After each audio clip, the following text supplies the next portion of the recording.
Hello, and welcome back to Cinema Wellman. I'm your host, David, and today I'm dressed like Kevin Smith because I'm going to be running down 10 more sports movies that are favorites here at Cinema Wellman. Today's list is a little bit more mainstream than yesterday's list was, and I explained that yesterday, but I will warn you, if you're here to hear about Field of Dreams, Rocky, Rudy, Bull Durham, you are in the wrong place because they are not on this list. You can shut it off right here if you're looking for those movies. I don't like those movies. This list are Cinema Wellman's favorites. That's not the best sports films of all time. You can look that up on the internet and get somebody else's opinion. These are my favorites. That was the request, and that's the request that I am handling right now, okay? And things like Rudy and Rocky, and, I didn't hate Rocky. I hated Rudy. But they're just not my favorites. And when it comes to liking what everybody else likes, we're kind of contrarians here at Cinema Wellman. Think Forrest Gump, Titanic, Avatar, things like that. One more thing. I wanted to make sure that I didn't have too many of any sport. Now, the first half list, those 10 films were 10 different sports. Today, we have some repeats, but I wanted to make sure that I capped my sport at 2 films. So there are not 3 films of any sport on this list. The most that they get will be 2. And there are some heavy hitters on this list. Sports pun intended. Here we go. Let's start with number 10 from 1976, The Bad News Bears.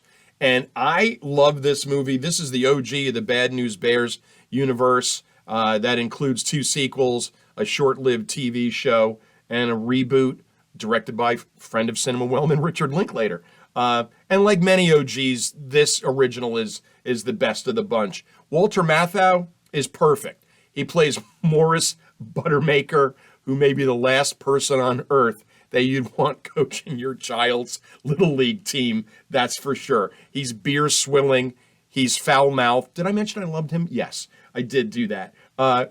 Perfect coach for this band of misfits. Tatum O'Neal, young Tatum O'Neal, and young Jackie Earle Haley are the 2 standouts on the team. The rest of the kids are really good. They're really funny.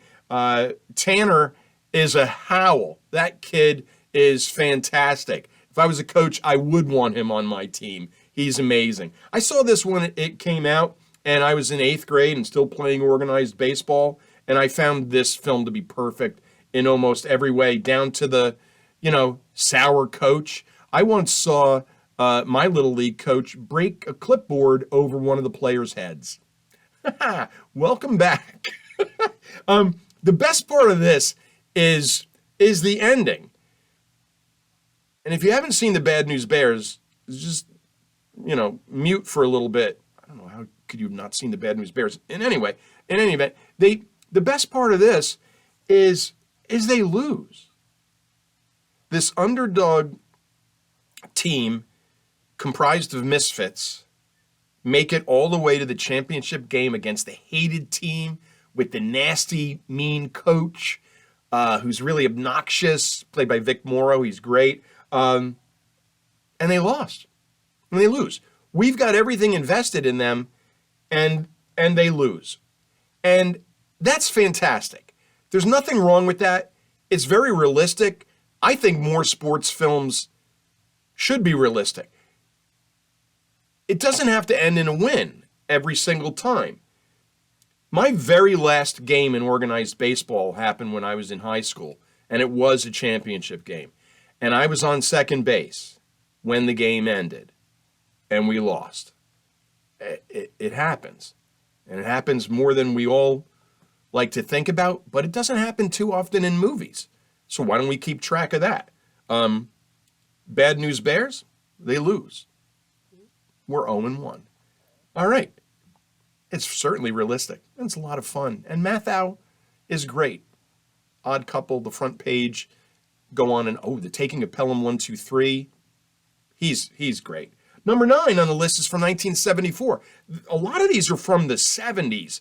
A lot of really excellent sports films, for some reason, came out of the 70s. Number 9 on my list is The Longest Yard. Now, this is a prison football movie. So it's a football movie, but it's a prison movie. It'll make my top, 20 in both categories, that's for sure.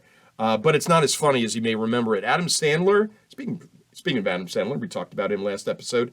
His 2005 reboot of The Longest Yard was more comedic. This one's a little bit more serious. There's a reason why Burt Reynolds was the box office hero, biggest star of the 70s, and it's because he's pretty damn likable in everything he's in. Come on, you watch Smokey and the Bandit? Yeah, it's silly, it's ridiculous, it's nonsense, but you're like, I like him. I'd like to sit in Sally Field's seat and go cruising with the Bandit. It's Burt Reynolds. In this film, he plays Paul Crewe, and Paul Crewe is a former pro quarterback, now serving time in prison.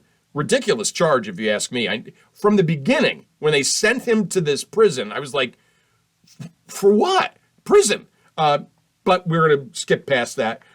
He is recruited by the warden, played by Eddie Albert. Green Acres, lovable Green Acres Eddie Albert, plays a nasty, evil prison warden in this. And he is recruited, Paul Crewe is recruited to come up with a team of convicts that are going to play against the guards and presumably lose.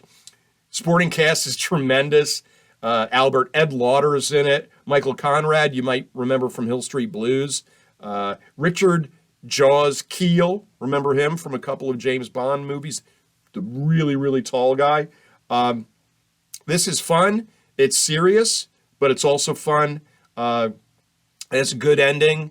Spoiler alert, the Mean Machine does defeat the guards, 36-35. So our movies are 1-1, because the Bears lost 7-6. The Mean Machine wins 36-35. Brings us to number 8 on the list from 1979. Ted Kotcheff directed a football film titled North Dallas 40. Now, this film is based on a novel by an author named Peter Gent, and Gent was a member of the Dallas Cowboys from 1964 to 1968. So this novel, when it came out, a lot of NFL people were not happy at all.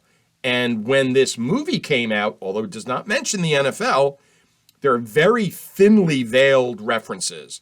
The North Dallas Bulls are the Dallas Cowboys. Their coach is Tom Landry, like the Cowboys coach. Like I said, thinly veiled. Like the film about Bill Clinton, Hillary Clinton. The title escapes me for the one that it was John Travolta was in it and was Bill Clinton.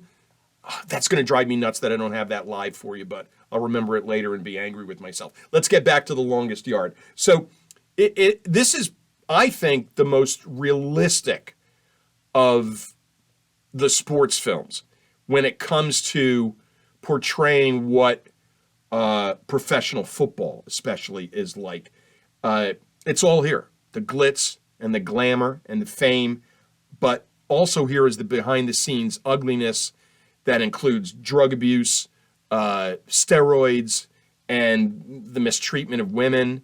And so it goes back and forth, showing us the behavior of these players and saying, oh, that's funny, but then you say, is it that funny? This is some dangerous behavior. But it is a comedy, but it's a comedy drama.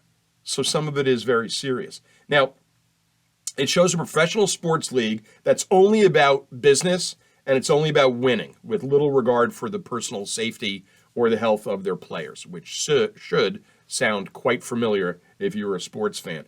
Singer-songwriter Mac Davis, in his first role, is pretty good, pretty convincing, and Nick Nolte's also in this. I love Nick Nolte, and it's like I mentioned, it's a very realistic look at professional football. It alternates between funny and kind of depressing, which makes for a dynamic movie. Supporting cast is also wonderful. Charles Durning is a coach. Bo Svensson is in it, as is John Caveman Matuszek, who played pro ball.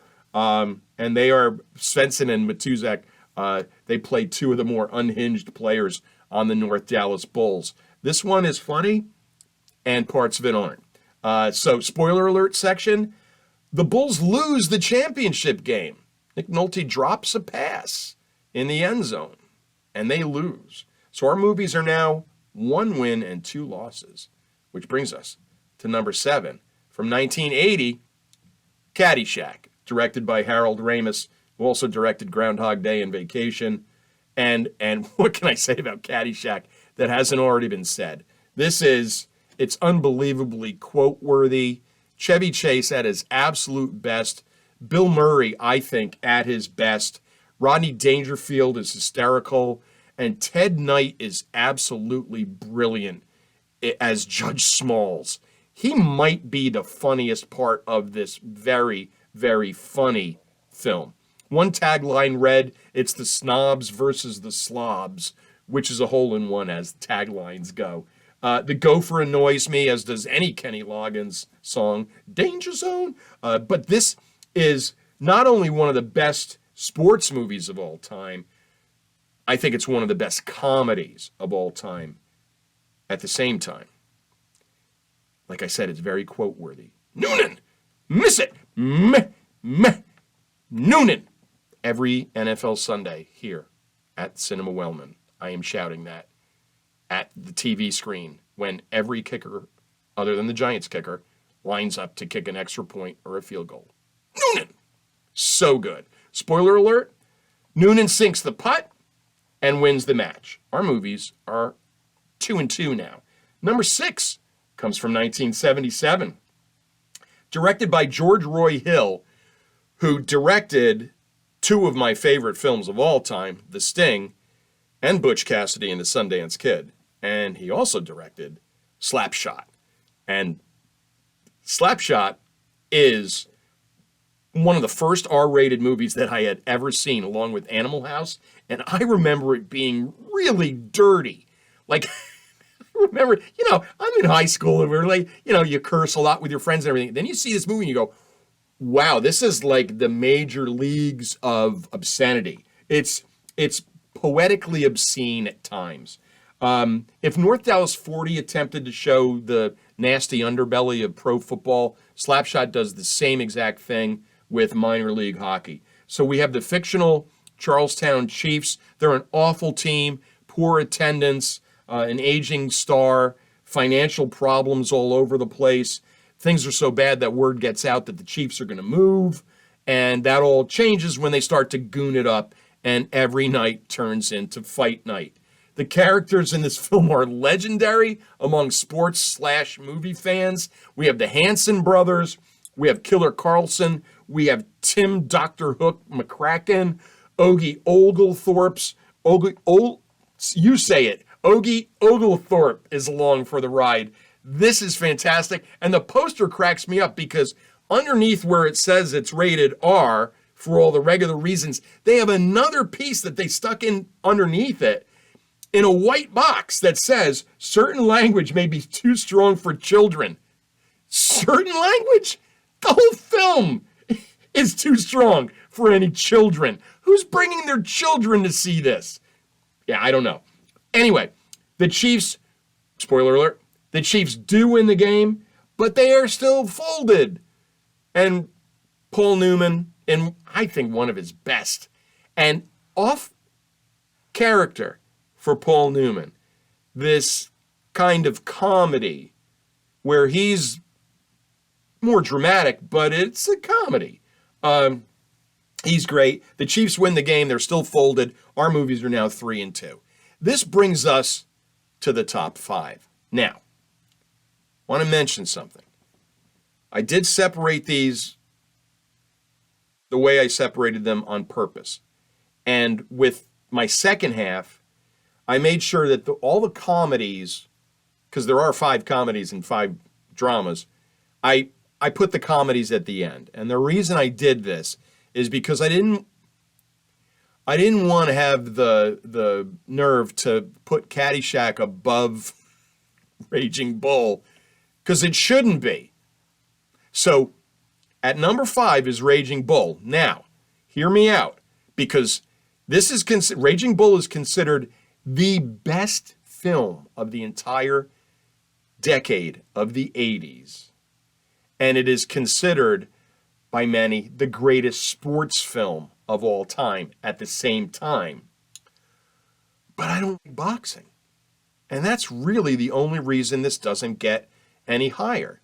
Now, I think if I was going to try to determine a list of the best sports movies as opposed to Cinema Wellman's favorite sports movies, it's hard to not have Raging Bull at number 1. And again, I have it at 5 because I just don't like boxing. And that's it, period. This was nominated for 8 Oscars, walked away with 2, including 1 for De Niro. It's the most violent movie I've ever seen that doesn't have conventional weapons. And just, the only weapons in the film are gloved fists. And it's ultra, ultra violent. The black and white is perfect. The slow motion photography is perfect.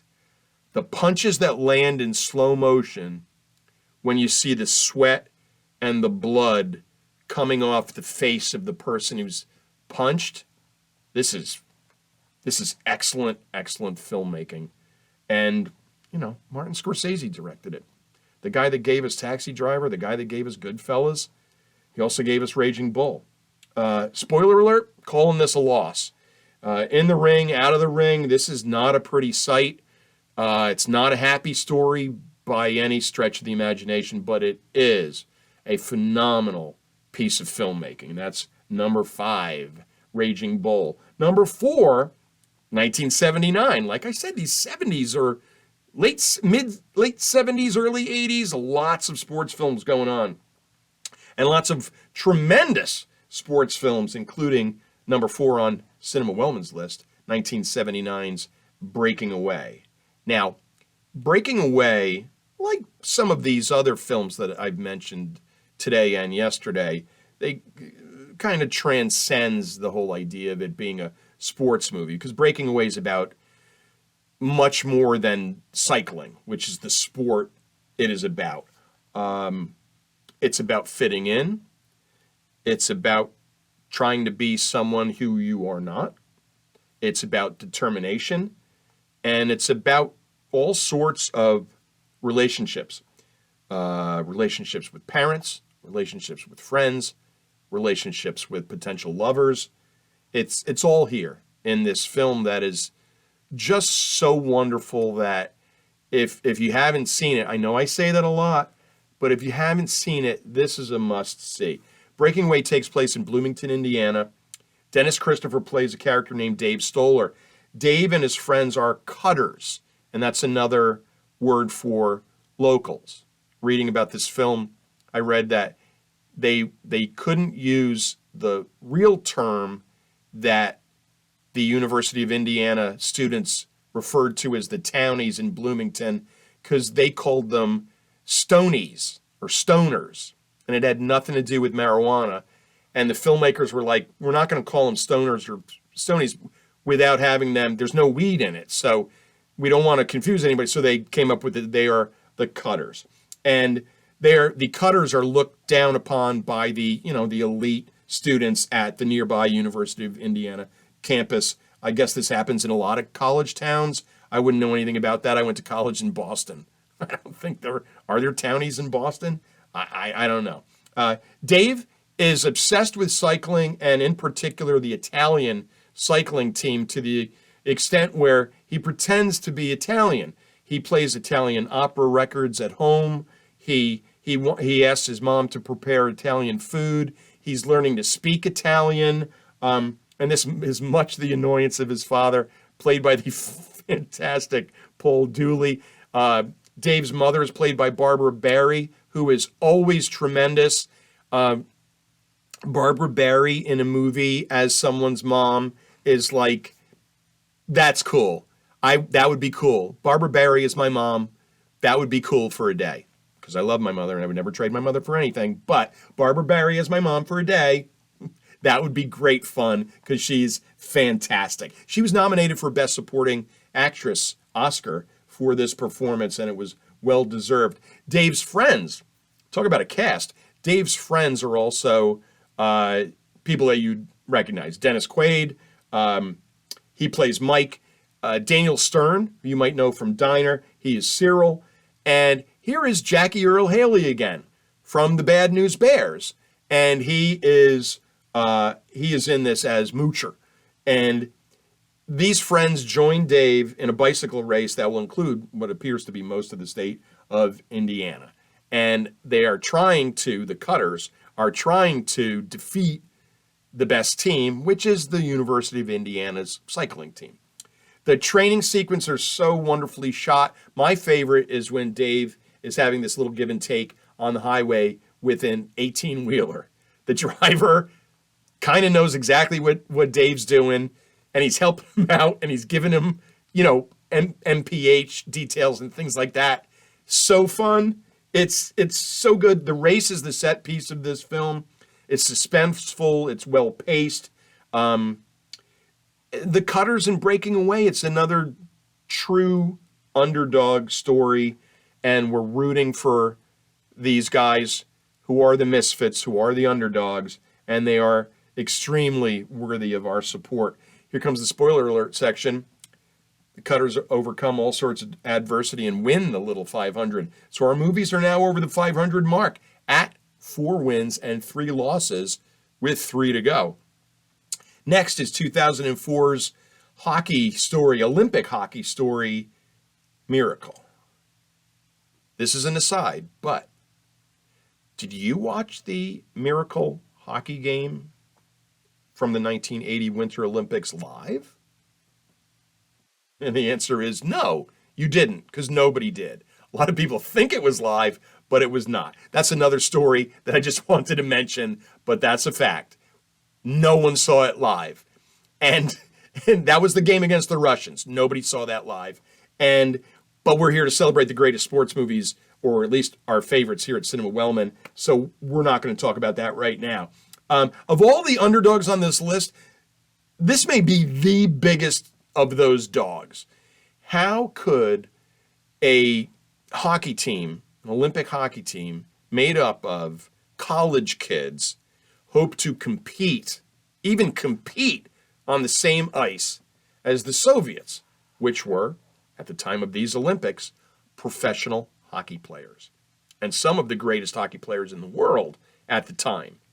We, the United States, did not send professionals at this time. Later, we ended up sending NHL players. Everybody, so that came later. This was back in the day when Olympic sports were purely amateur. So we had these college kids playing against this unbelievably powerful Soviet, really the Red Army team. And not only did they compete, but they did quite well. Now, this movie gives me so many feels, as the kids say, or maybe they don't say that anymore. I'm just catching up slowly. It was just wonderful. When I was writing the blog and thinking about this film, I was getting goosebumps because that's how much an effect this film had on me. Friend of Cinema Wellman, Kurt Russell, plays Coach Herb Brooks, and Brooks was not interested in being anybody's friend. Read anything that any player who ever played for Herb Brooks says, and they will say, he wasn't there to be our friend. Most of them really couldn't stand the guy. Doesn't mean he's a bad coach. Patricia Clarkson, who is excellent in everything, is excellent as Herb Brooks' wife in this film, in a part that isn't written like the stereotypical wife of coach sports movie wife. I think they did a good job.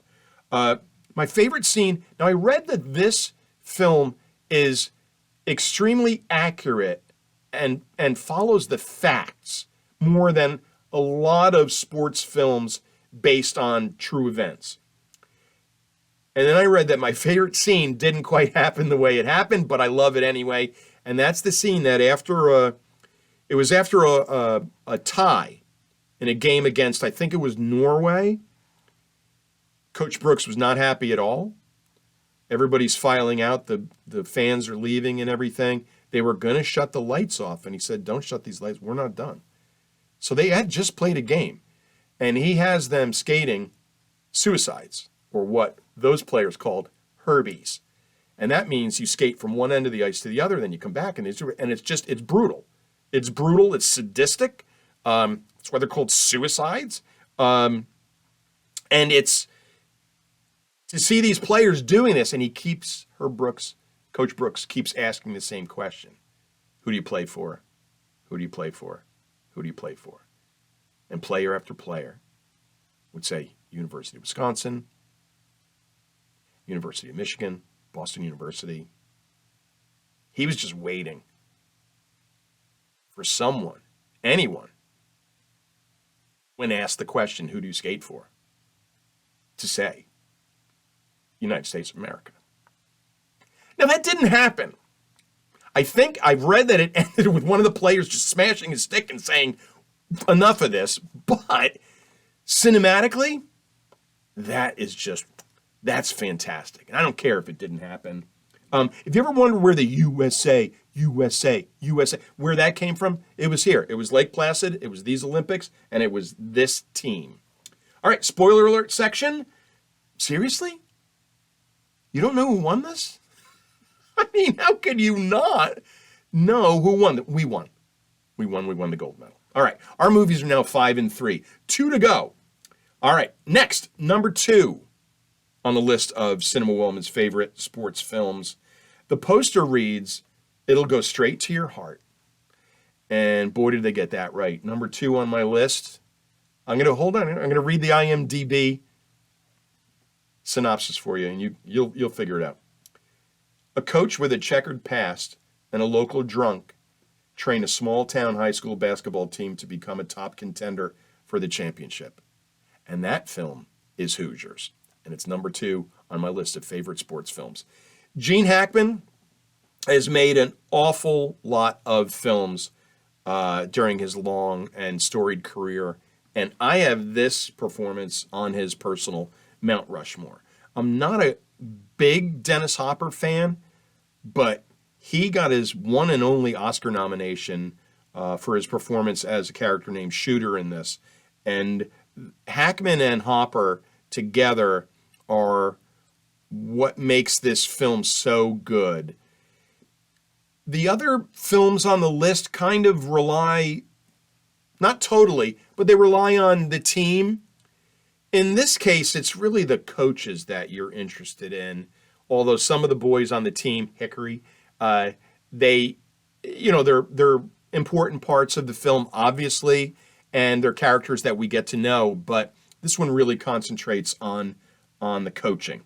And it's another underdog story, but this one is also a big redemption story as well. Hackman's coach Dale and Hopper's Shooter both have major issues to overcome. And director David Anspaugh, who, other than this, did mostly television, St. Elsewhere, Hill Street Blues, he does a masterful job telling this story. My favorite scene is when Hackman's character, Coach Dale, Hickory has made it to the state championship, and the kids are overwhelmed by the size of the gym that they're going to play in, because it's huge, because it's the state championship tournament. They're all in awe. They're all walking around with their chins wagging, and Gene Hackman says, give me a tape measure. He gets one of the boys to measure the floor to the hoop. And guess what? It's 10 feet. Just like every other arena. Just like every other gym. Classic. Really, really good stuff. It's funny that, I always read about films after I watch them, trying to gain some insight maybe into what made them so good, or in some cases, what made them so bad. And I was surprised to read about Hoosiers that Gene Hackman was absolutely awful on set. He was miserable to everyone. Some of the cast and crew referred to him as a black cloud that would just come in and make everything miserable. I was just like, oh my God. They said it lightened up when Hopper showed up 3 weeks into shooting. But there's also another anecdote that I read about that when Hackman and Hopper are on the bench, Hackman says something to Hopper's character and we don't get to hear it, but Hopper kind of laughs, and that's part of their characters, right? In this tense situation. I read that what Hackman actually said to Hopper was a comment about how bad this film was going to be and how it would probably ruin both of their careers. Can you imagine that? And I've often wondered that when they're making movies, do they know? And again, you have to read about this stuff. I love The Big Lebowski. That was on the other list. The Coen brothers, when interviewed, would say all the time, when asked, is there anything surprising from your films that they're like, we were shocked that Big Lebowski became such a fan favorite and such a hit. We didn't really see that coming. And so I guess sometimes when you're working on a film, you know it's going to be special. And conversely, I guess sometimes you're working on a film and you know, or think you know, that it's going to be total rubbish. So, spoiler alert, Hickory does win the state championship, and our movies are now 6-3 with one game to go. So here it is. We've got one film left. And if you followed the first half and those 10 films, and you followed the second half and these 9 films so far, and I already told you some of the films that you won't be hearing about, then you should figure this out, I think, rather easily, especially if you know me personally. My number one favorite sports film of all time is Barry Levinson's The Natural, starring Robert Redford as Roy Hobbs. I will choose The Natural over both Field of Dreams and Bull Durham all day, every day, and twice on Sundays. As a matter of fact, if I was going to add more baseball films to this list before Field of Dreams and before Bull Durham, I would include The Sandlot, Bang the Drum Slowly, and or the Bingo Long Traveling All-Stars and Motor Kings. Not Field of Dreams, not Bull Durham. I can't stand Kevin Costner or Tim Robbins, which makes both of those movies very difficult to watch for me. Robert Redford, on the other hand, big fan, huge fan, and that's got to help. And Robert Redford is his pleasant Robert Redford self in this. And he is this flawed character by the name of Roy Hobbs, who was going to be the best there ever was until something happened to him. So we got this dark side of this guy. He then comes out of nowhere, and as an older player, takes baseball by storm. I love the novel. The novel's dark, though, and has a much darker ending. The film is directed by Barry Levinson, who directed Diner, and in my mind can almost do no wrong. He also is the director of Rain Man. So somebody was at the helm of this that obviously knew what they were doing. Wonder Boy. You got Wonder Boy. So you have a bat. The guy uses a bat that was made out of wood from a tree that was hit by lightning on his family farm when he was a kid. And it says Wonder Boy right on it. They put Wonder Boy with a lightning bolt on it. You can't beat that. Now, when people comment that this is schmaltzy and hokey, fine. I throw at them Rocky. I throw at them Field of Dreams. You want schmaltz? You want hoke? There you go. I choose mine in this style, and it's The Natural. Now, baseball has always been great for movies, and we all have our favorites. I know mine. Not even Costner himself is going to talk me out of this. I'd actually refuse to talk to Costner if he wanted to talk to me about baseball films. I was once in a buffet line with Tim Robbins at a New York Ranger game at Madison Square Garden in the luxury box.